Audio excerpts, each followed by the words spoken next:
السلام علیکم ورحمۃ اللہ تعالی وبرکاتہ۔ مرکز اہل سنت جامعہ رضویہ منظر اسلام کے یوٹیوب چینل ہم سبق درس نظامی میں آپ کا خیر مقدم ہے۔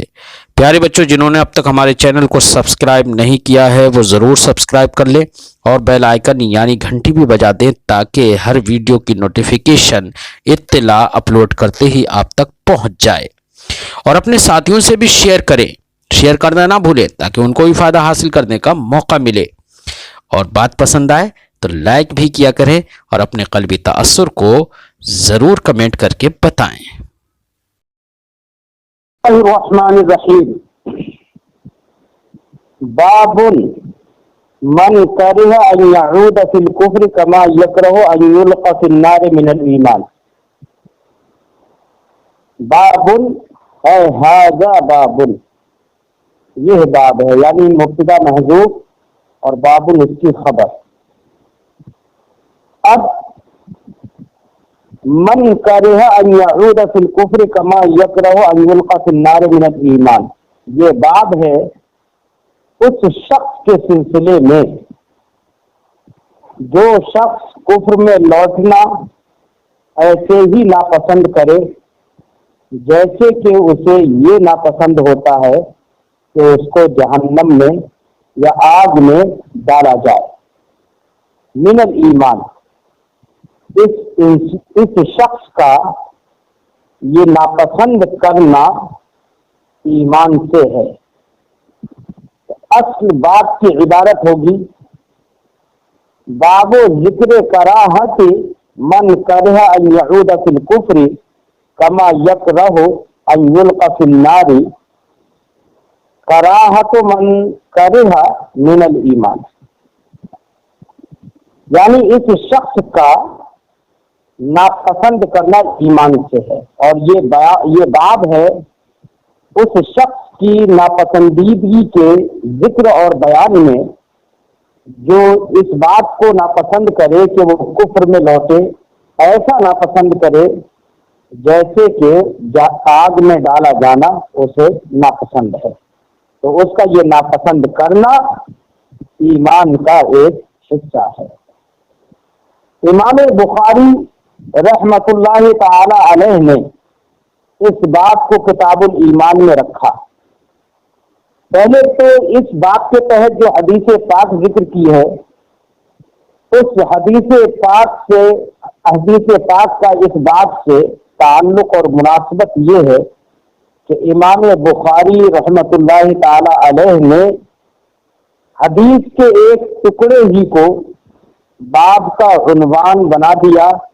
اس لیے ترجمۃ الباب کی مناسبت بالکل ظاہر ہے۔ دوسری بات یہ ہے کہ کفر میں لوٹنا ناپسند کرے، ایسا ناپسند کرے کہ جیسے آگ میں ڈالا جانا ناپسند ہو، اس کو کتاب الایمان میں امام بخاری نے رکھا۔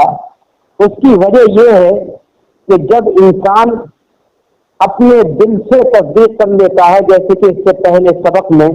اس بات کو بتایا تھا کہ ایمان تصدیق کا نام ہے صرف، اور صرف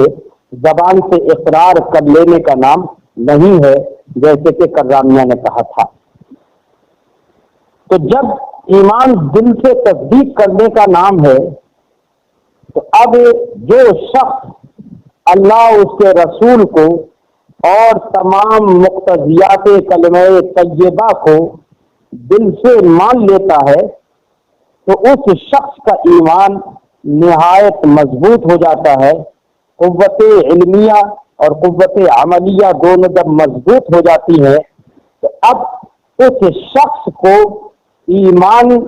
جب حاصل، اس طریقے سے مضبوط ایمان حاصل ہو گیا، تو اب اس کو کفر میں لوٹنا اسی طریقے سے ناپسند ہوگا جیسے کہ آگ میں ڈالا جانا ناپسند ہو۔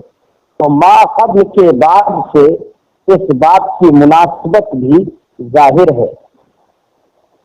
اب امام بخاری رضی اللہ تعالی عنہ جو حدیث ذکر کر رہے ہیں، اس حدیث پاک کو پڑھتے ہیں۔ حدثنا سلیمان بن حرب قال حدثنا شعبة عن قتادة عن انس عن النبي صلى الله عليه وسلم قال ثلاث من كن فيه وجد حلاوة الإيمان. یہ حدیث اس سے پہلے بھی گزر چکی ہے. فرماتے ہیں امام بخاری ہم سے حدیث بیان کی سلیمان ابن حرب نے، وہ فرماتے ہیں ہم سے حدیث بیان کی شعبہ نے، وہ روایت کرتے ہیں حضرت قتادہ رضی اللہ تعالی عنہ سے، عن انس، حضرت قتادہ حضرت انس ابن مالک رضی اللہ تعالی عنہ سے روایت کرتے ہیں. وہ روایت کرتے ہیں عن النبی صلی اللہ علیہ وسلم، نبی کریم صلی اللہ علیہ وسلم سے، قال، سرکار نے ارشاد فرمایا، ثلاث من کن فیہ وجد حلاوۃ الایمان. تین خصلتیں، ثلاث خصال، تین خصلتیں ایسی ہیں، من کن فیہ، جس شخص کے اندر وہ تین خصلتیں ہوں گی، وجد حلاوۃ الایمان، تو وہ ایمان کی حلاوت اور چاشنی کو پا لے گا. حلاوت ایمان کے پانے کا مطلب میں نے اس سے پہلے بھی ذکر کیا تھا، یعنی جو شخص ان تین خصلتوں سے آراستہ ہو جائے گا، جس کا دل ان تین خصلتوں سے آراستہ ہوگا، تو اس کو ایمان کی حلاوت مل جائے گی، مٹھاس مل جائے گی، یعنی اس کو اب اللہ کی عبادت کرنے میں اور دیگر نیکیاں کرنے میں، طاعتیں کرنے میں اب وہ شخص لذت حاصل کرنے لگے گا. اس کو نماز، روزہ وغیرہ دیگر احکام میں لذت حاصل ہونے لگے گی، اس کا دل اس کی جانب مائل ہوگا اور وہ انتظار بھی کرنے لگے گا کہ نماز کا وقت قریب، نماز کا وقت آ جائے، میں جلدی نماز پڑھوں، تو لذت حاصل ہونے لگے گی. اور جو لوگ اللہ کا وعدہ پورا نہیں کرتے اور جو اپنے دل میں مضبوط ایمان نہیں رکھتے، تو ان کا حال قرآن پاک میں ارشاد فرمایا، وَاسْتَعِينُوا بِالصَّبْرِ وَالصَّلَاةِ وَإِنَّهَا لَكَبِيرَةٌ إِلَّا عَلَى الْخَاشِعِينَ الَّذِينَ يَظُنُّونَ أَنَّهُمْ مُلَاقُو رَبِّهِمْ وَأَنَّهُمْ مُلَاقُو رَبِّهِمْ. قرآن نے ارشاد فرمایا کہ نماز اور صبر سے استعانت کرو، وَإِنَّهَا لَكَبِيرَةٌ إِلَّا عَلَى الْخَاشِعِينَ الَّذِينَ يَظُنُّونَ أَنَّهُمْ مُلَاقُو رَبِّهِمْ وَأَنَّهُمْ إِلَيْهِ رَاجِعُونَ. کہ نماز جو ہے وہ گراں ہے، انہا لکبیرۃ، نماز گراں گزرتی ہے، الا علی الخاشعین، مگر خاشعین پر جو اپنے دلوں میں کیفیت خشوع رکھتے ہیں، الذین یظنون انہم ملاقو ربہم، کہ جو لوگ اس بات کا یقین رکھتے ہیں کہ وہ اپنے رب کو منہ دکھائیں گے، اپنے رب سے ملاقات کریں گے، وَأَنَّهُمْ إِلَيْهِ رَاجِعُونَ، اور اس بات کا یقین رکھتے ہیں کہ وہ اللہ کی جانب پلٹ کر جائیں گے. تو خاشعین پر اب نماز گراں نہیں گزرتی ہے، یہ قرآن بھی بیان فرما رہا ہے. تو اب اس حدیث پاک کا مطلب قرآن پاک سے بالکل واضح ہو جاتا ہے کہ نبی کریم نے ارشاد فرمایا جس کے اندر تین خصلتیں ہوں گی وہ حلاوت ایمان پالے گا. اب اس کو طاعتیں مشکل محسوس نہیں ہوں گی، گراں نہیں گزریں گی، بلکہ اللہ کی راہ میں بہت ساری دشواریاں اور مشقتیں بھی وہ برداشت کرنے کے لیے تیار ہو جائے گا. جیسے کہ اب ایک مسئلہ یہاں پر یہ اٹھتا ہے کہ حلاوت ایمان کیا واقعی محسوس ہوتی ہے یا یہ صرف معقول ہوتی ہے؟ یعنی جیسے کہ ہم سیب کھائیں، شہد کھائیں تو ہماری زبان کو اس کی مٹھاس محسوس ہوتی ہے، تو اسی طریقے سے کیا حلاوت ایمان بھی محسوس ہوتی ہے یا معنوی ہوتی ہے؟ تو اس تعلق سے کچھ لوگ اس بات کی طرف گئے کہ حلاوت ایمان پکے اور کامل مومن کو ویسے ہی محسوس ہوتی ہے جیسے کہ ایک شہد کھانے والے کو شہد کی حلاوت محسوس ہوتی ہے. اور اس کی شہادت اور اس کی مضبوطی پر حضرت بلال رضی اللہ تعالی عنہ کے اس قول کو پیش کرتے ہیں کہ حضرت بلال رضی اللہ تعالی عنہ نے کہا کہ کوئی شخص جب اس کو اللہ کے سلسلے میں تکلیف دی جاتی ہے اور اس کو مجبور کیا جاتا ہے کہ وہ کفر پر واپس آ جائے، تو اب اس کے یہاں اس کفر کی کڑواہٹ میں ایمان کی حلاوت اور مٹھاس مخلوط ہو جاتی ہے، اور اس شخص کو اب کفر کی تلخی محسوس نہیں ہوتی ہے بلکہ ایمان کی حلاوت محسوس ہوتی ہے۔ اب اگر اس کے گھر والوں کو مجبوراً اور اس کے گھر والوں کو کراہتاً مار ڈالا گیا اور اس کو مجبور کر دیا گیا کہ تو کفر کی طرف لوٹا، تب بھی وہ لوٹتا نہیں ہے بلکہ یہ کہتا ہے کہ اب دوسرے لوگ تو بے چین ہوتے ہیں کہ اس کے گھر والے ختم کر دیے گئے، مار دیے گئے، لیکن وہ شخص اس وقت بھی وجد میں ہوتا ہے اور اپنے اندر خوشی محسوس کرتا ہے، اور صرف اس کی زبان سے یہی نکلتا ہے کہ ہم بھی آپ لوگوں سے جلدی ملیں گے۔ اور حلاوت یہی تو ہے حلاوت ایمان، کہ اسے کوئی خوف نہیں ہوتا ہے بلکہ اس کو خوشی محسوس ہوتی ہے۔ تو کچھ لوگوں نے یہ کہا کہ حلاوت ایمان یہ محسوس ہوتی ہے، لہذا قلب سلیم ہو، مختلف طرح کی امراض غفلت سے محفوظ ہو، دنیاوی لذتوں سے دور ہو، تو اس شخص کو ایمان کی چاشنی محسوس ہوتی ہے۔ یہ بعض حضرات نے کہا، لیکن اکثر لوگوں نے یہی کہا ہے کہ یہاں پر حلاوت ایمان سے مراد معنوی حلاوت ہے، اور معنوی حلاوت کا مطلب یہ ہے کہ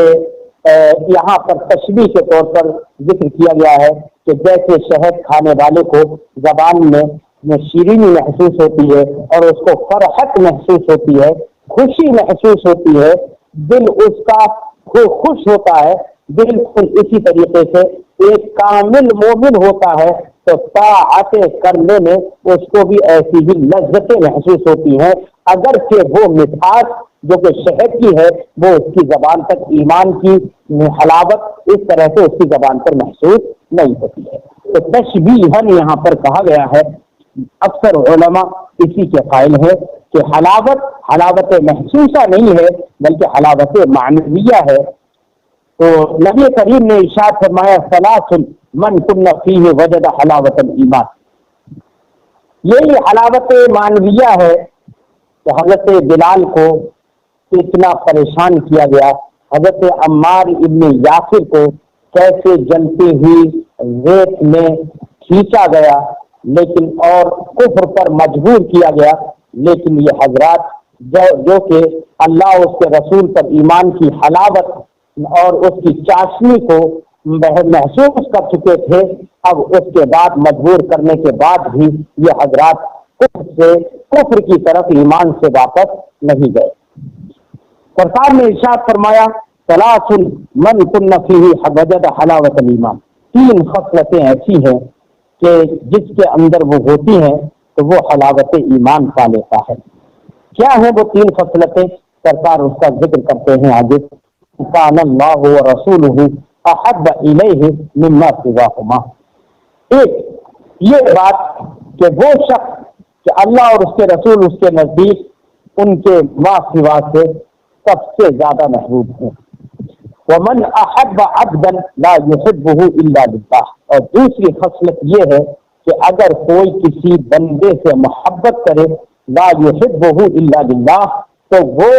صرف اور صرف اس سے محبت اللہ کے لیے کرے، یعنی اس لیے محبت کرتا ہے کہ وہ نماز پڑھتا ہے، اس لیے محبت کرتا ہے کہ وہ سیرت طیبہ کا عامل ہے، اس لیے محبت کرتا ہے کہ وہ روزوں کو رکھتا ہے، اس لیے محبت کرتا ہے کہ وہ تمام تر امور شرعیہ اور احکام شرعیہ کو بجا لاتا ہے، اس لیے ہمارے دل میں اس سے محبت ہے، تو یہ ہے اللہ کے لیے محبت۔ اور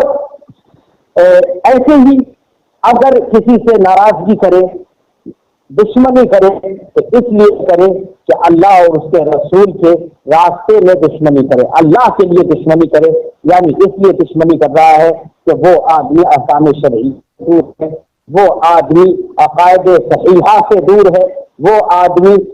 مسلمانوں کو چھوڑ کر غیر مسلموں کے ساتھ رشتے بناتا ہے، مسلمانوں کو چھوڑ کر سنت کلیوں کے ساتھ دیوبندی اور وہابی اور دیگر بدعقیدوں کے ساتھ رشتے بناتا ہے، اس سے ان کے ساتھ کھاتا پیتا ہے، ان کے ساتھ اٹھتا بیٹھتا ہے، جس میں نبی کریم صلی اللہ علیہ وسلم کے فرمان کی نافرمانی ہے۔ اگر اس لیے کسی سے دشمنی کرتا ہے تو یہ شخص بھی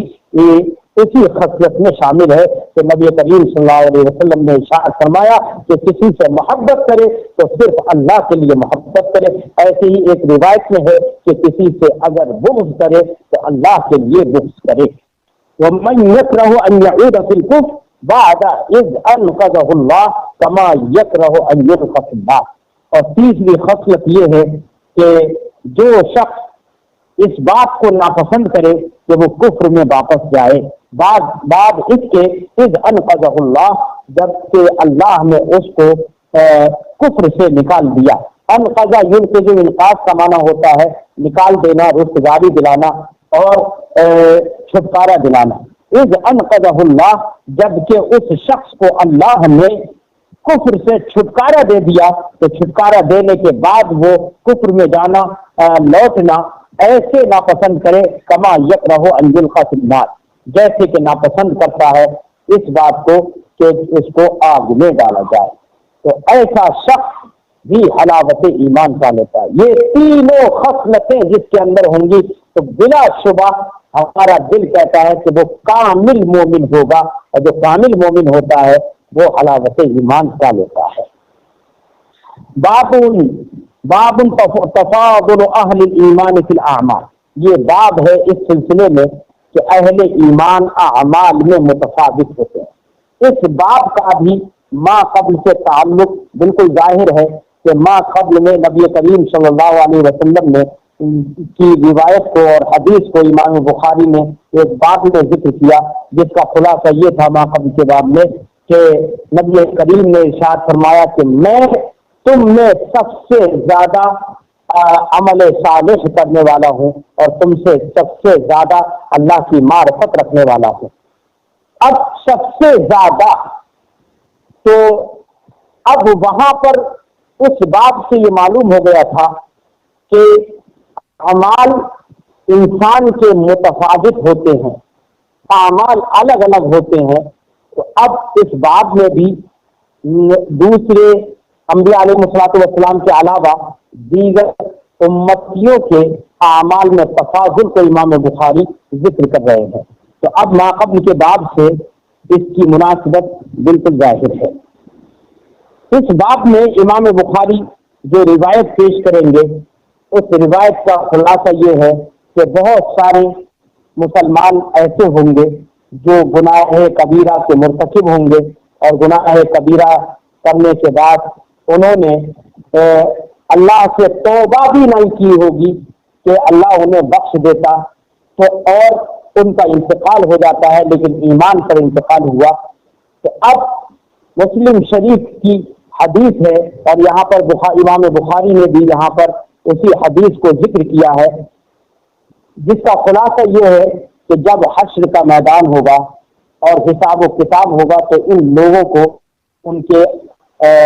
گناہوں کے پیش نظر جہنم میں ڈال دیا جائے گا، اور جب جہنم میں ڈال دیا جائے گا تو ایسی صورت میں وہ جل بھن کر کوئلے کی طرح ہو جائیں گے۔ پھر نبی کریم صلی اللہ علیہ وسلم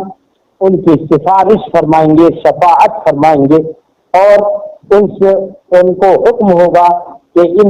اور فرشتوں کو حکم ہوگا کہ ان لوگوں کو جو جل بھن کر کوئلے کی طرح ہو گئے ہیں ان لوگوں کو آب حیات میں ڈال دو۔ جب ان کو آب حیات میں ڈالا جائے گا تو وہ لوگ سب جس طریقے سے پہلی اچھی حالت پر تھے اسی اچھی حالت پر لوٹ آئیں گے، ان پر گوشت اور پوست چڑھ جائے گا اور بالکل تر و تازہ اور صحیح و سالم ان کے جسم ہو جائیں گے، اور پھر ان کو آب حیات سے نکال کر صحیح و سالم کر کے جنت میں داخل کر دیا جائے گا۔ اب اس حدیث جو میں نے مفہوم ذکر کیا ہے، اس حدیث پاک کو امام بخاری نے اس بات کے تحت ذکر کیا ہے۔ اس سے ایک بات یہ سمجھ میں آتی ہے کہ آدمی یعنی ان تمام امتی جو ہیں وہ سب عمل میں برابر نہیں ہے، اور کسی کا عمل کچھ ہوگا، کسی کا عمل کچھ ہوگا۔ اعمال کے تفاوت اور مختلف ہونے کی وجہ سے اہل محشر کا حال بھی مختلف ہوگا۔ آپ نے سنا ہوگا اور ایک حدیث پاک میں ہے کہ جب اہل محشر سے جنت کی طرف جائیں گے اور مسلمان جب پل صراط سے گزریں گے تو کچھ مسلمان ایسے بھی ہوں گے کہ جو بالکل حدیث پاک میں ہے کہ وہ ایسے پل صراط سے گزر جائیں گے کہ حدیث پاک میں کل برق خاطف، یعنی چمکتی ہوئی بجلی کی طرح گزر جائیں گے کہ ابھی بجلی چمکی فوراً ختم ہو گئی۔ بالکل ان کا ایسا حال ہوگا کہ وہ ادھر ختم رکھیں گے ادھر پار کر جائیں گے۔ اور کچھ لوگ ایسے ہوں گے کہ جو تیز رفتار گھوڑے کی طرح پل صراط کو پار کریں گے، اور کچھ لوگ ایسے ہوں گے جو گرتے پڑتے جائیں گے اور وہ پل صراط کو پار کر لیں گے۔ اور کچھ لوگ ایسے ہوں گے کہ ان کے گناہ اتنے زیادہ ہوں گے، اعمال اتنے زیادہ، اعمال قبیحہ انہوں نے اتنے کیے ہوں گے کہ وہ پل صراط کو پار نہیں کر پائیں گے، اور پل صراط سے کٹ کر وہ جہنم میں۔ محشر کے احوال کا مختلف ہونا بھی اس بات پر دلیل ہے، اسی بنا پر ہے کہ ان لوگوں کے اعمال مختلف ہیں۔ ورنہ تو مومن تو سب ہیں جنہوں نے پل صراط کو پار کر لیا، یا جو اپنے گناہوں کی وجہ سے جہنم میں گر گئے، مومن تو سب ہیں، سب کو جنت میں داخل کیا جائے گا ان کو سزا دینے کے بعد۔ تو اس سے پتہ چلا کہ اعمال میں تفاوت کی بنا پر یہاں پر ان کے حالات بھی مختلف ہیں۔ امام بخاری رضی اللہ تعالی عنہ نے اسی بات کو سمجھانے کے لیے یہ باب باندھا ہے۔ باب تفاضل اہل الایمان فی الاعمال، اہل ایمان کا اعمال میں ایک دوسرے سے افضل ہونا۔ تفاضل بعد تفاعل کا مصدر ہے، اس کا معنی ہوتا ہے ایک دوسرے سے فضیلت والا ہونا، یعنی فضیلت میں ایک دوسرے سے کم و بیش ہونا۔ اہل ایمان کا اعمال میں تفاضل کے بیان میں حدثنا اسماعیل قال حدثني مالك عن عمرو بن يحيى المازني عن أبيه عن أبي سعيد الخدري عن النبي صلی اللہ علیہ وسلم۔ ہم سے حدیث بیان کی اسماعیل نے، وہ فرماتے ہیں مجھ سے حدیث بیان کی مالک نے، وہ روایت کرتے ہیں عمرو بن یحییٰ مازنی سے، وہ روایت کرتے ہیں یحییٰ مازنی یعنی اپنے والد سے، یعنی عمرو کے والد چونکہ یحییٰ مازنی ہے تو عن ابیہ میں ہاں ضمیر کا مرجع کون ہوگا؟ عمرو ہوگا، اور ان کے والد ہیں کون؟ یحییٰ مازنی۔ تو عمرو ابن یحییٰ مازنی سے وہ روایت کرتے ہیں، اور عمرو ابن یحییٰ مازنی اپنے والد یعنی یحییٰ مازنی سے روایت کرتے ہیں۔ عن ابی سعید الخدری، وہ روایت کرتے ہیں حضرت ابو سعید خدری رضی اللہ تعالی عنہ سے، جن کا نام سعد بن مالک ہے۔ عن النبی صلی اللہ علیہ وسلم، وہ روایت کرتے ہیں نبی کریم صلی اللہ علیہ وسلم سے۔ کیا ہے؟ قال، سرکار نے ارشاد فرمایا یدخل اہل الجنت الجنت واہل النار النار، جنتی لوگ جنت میں داخل ہو جائیں گے اور جہنمی لوگ جہنم میں داخل ہو جائیں گے۔ ثم یقول اللہ، پھر اللہ رب العزت فرشتوں کو حکم دے گا، فرشتوں سے فرمائے گا اخرجوا من کان فی قلبہ مثقال حبۃ من خردل من ایمان، اللہ فرشتوں سے ارشاد فرمائے گا نکالو من، اس کو، اخرجوا من، اس شخص کو نکال لو جہنم سے، کان فی قلبہ، جس کے دل میں ہو مثقال حبۃ،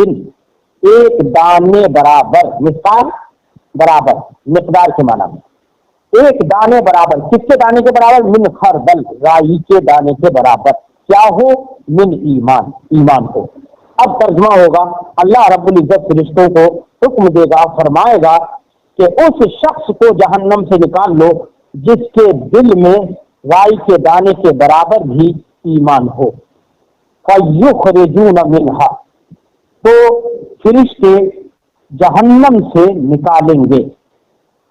یا تو یخرجون پڑھو معروف تو مانا ہوگا فرشتے نکالیں گے جہنم سے، اور یا اس کو مجہول پڑھو، بلکہ میری نظر میں اس کو مجہول پڑھنا بہتر ہے۔ فَيُخْرَجُونَ مِنْهَا، تو ان جہنمیوں کو جہنم سے نکالا جائے گا۔ قَدِ اسْوَدُّوا،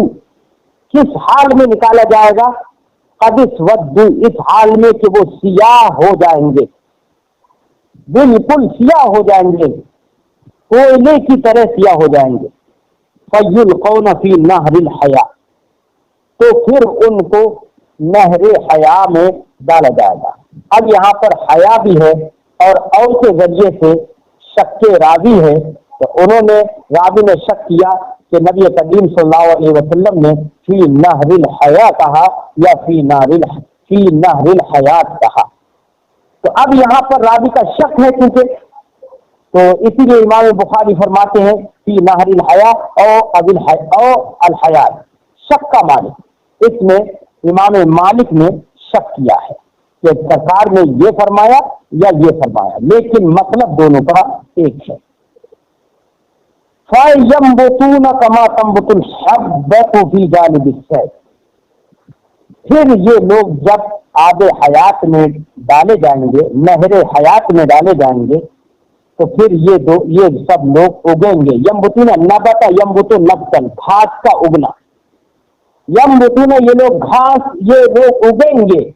صحیح و سالم ہوں گے، ان کے اوپر جسم اور گوشت پوست چڑھے گا، کیسے چڑھے گا؟ کما تنبت الحبۃ فی جانب السیف، جیسے کہ کوئی، بلکہ یہاں پر حبہ کے بجائے شبہ پڑھو، کما تنبت الحبۃ فی جانب السیف، جیسے کہ ایک چھوٹا سا پودا سیلاب کے کنارے پر اگتا ہے۔ آپ نے دیکھا ہوگا کہ کبھی سیلاب آ جاتا ہے تو جو ندیوں کے کنارے پر بالکل خشکی ہوتی ہے،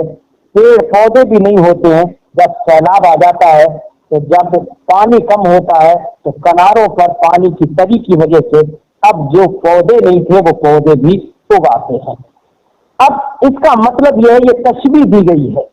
سمجھانے کے لیے۔ ظاہر بات ہے کہ جہنمیوں کے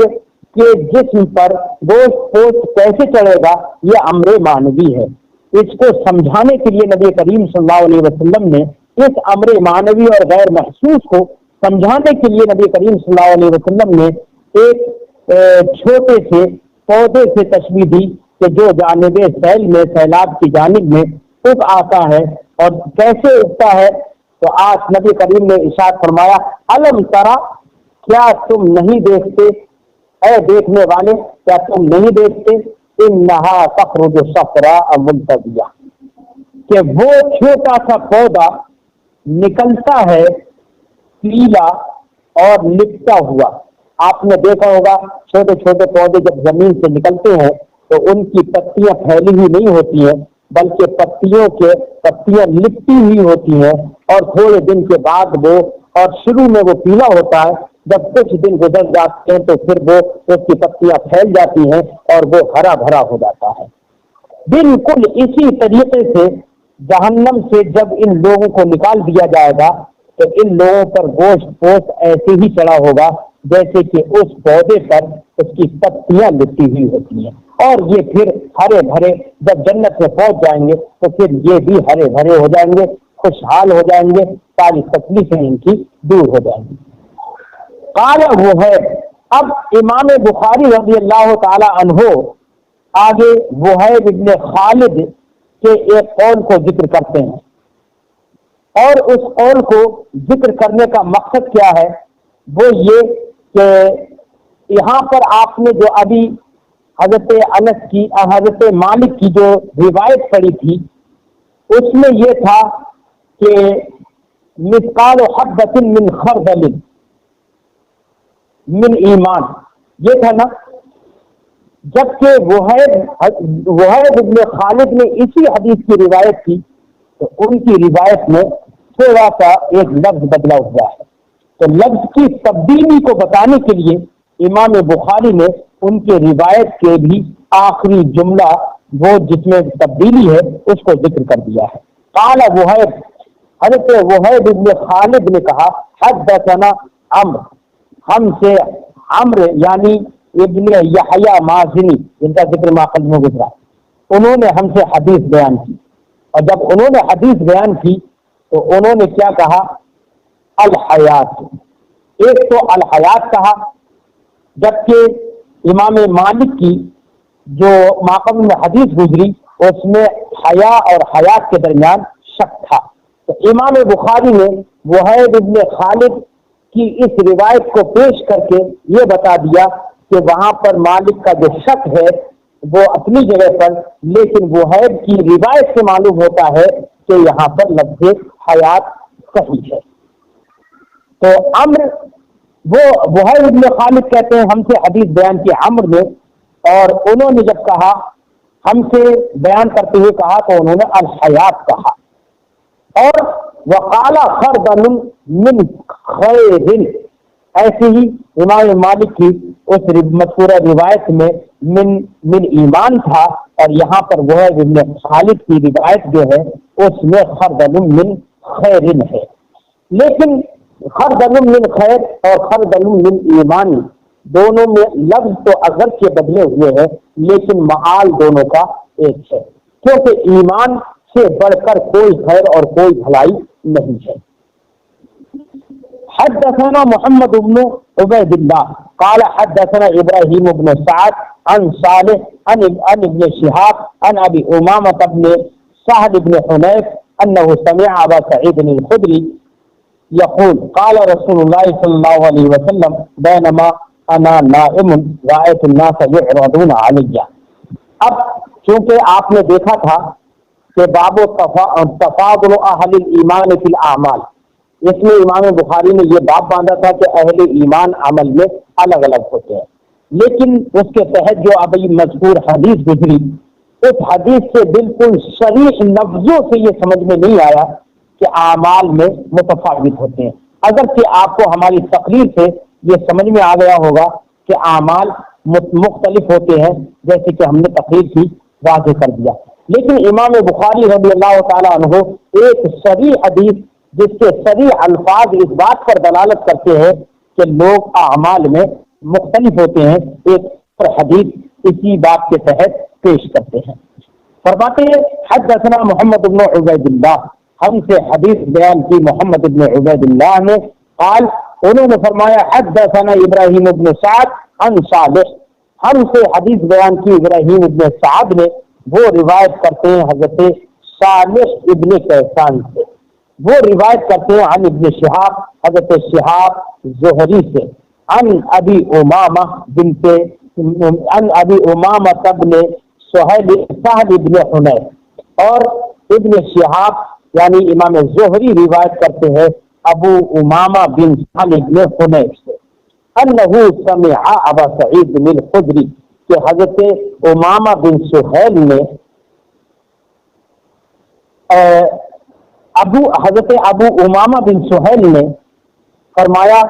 انہ سمع ابا سعید بن الخدری، کہ انہوں نے حضرت ابو سعید خدری رضی اللہ تعالی عنہ کو یقول کہتے ہوئے سنا۔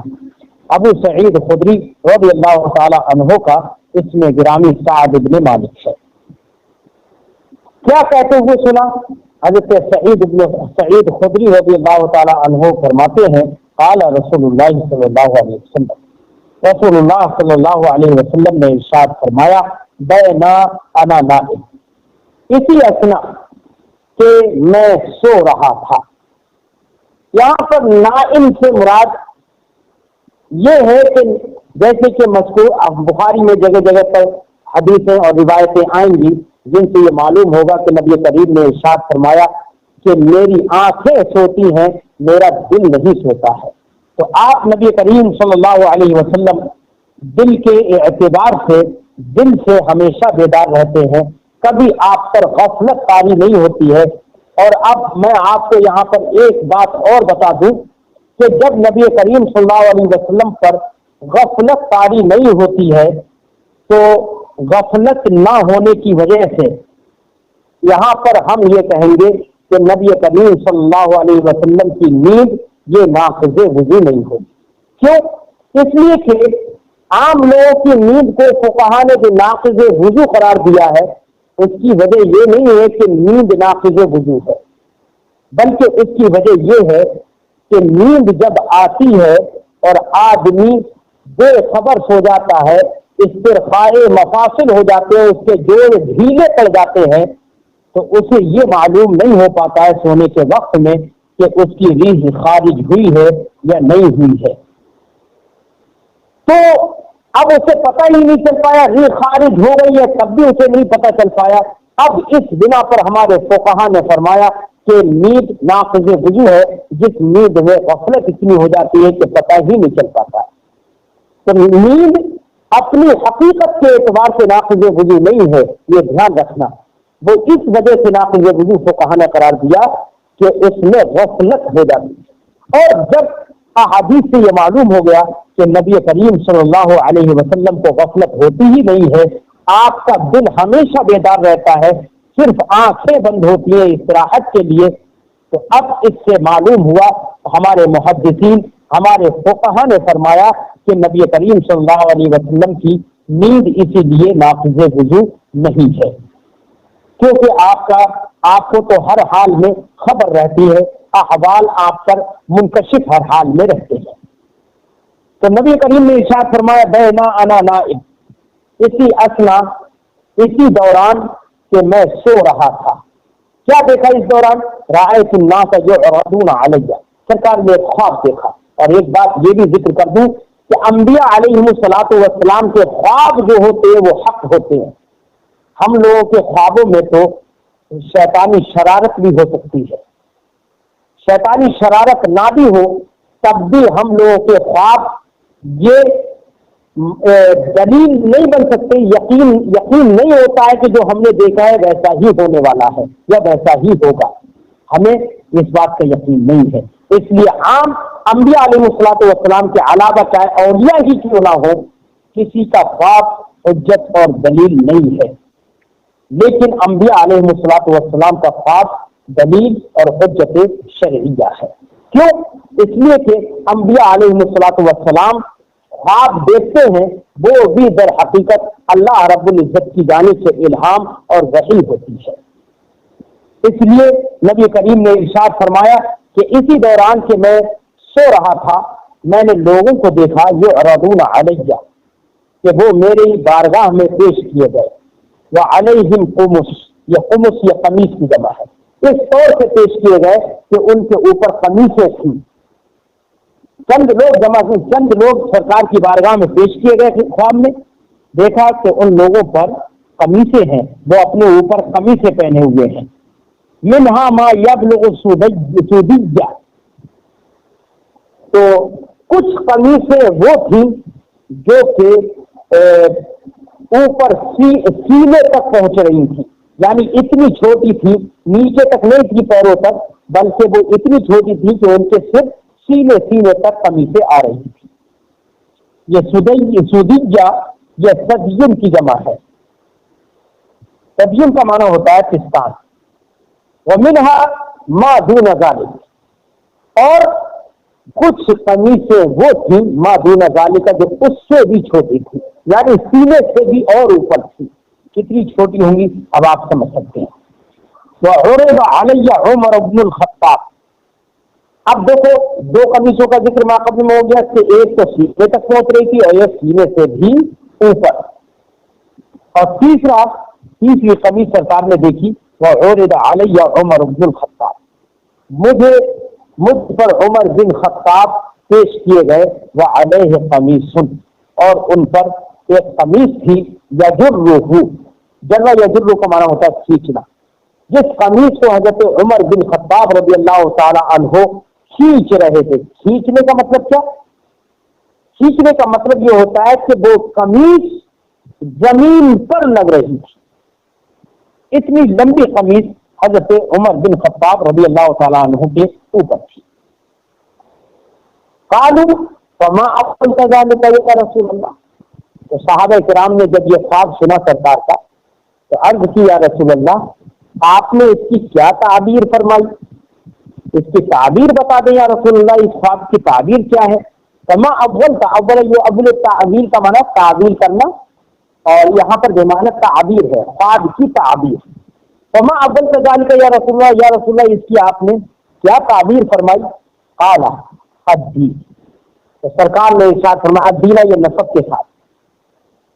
یعنی اول تو الدین، میں نے اس کی تعبیر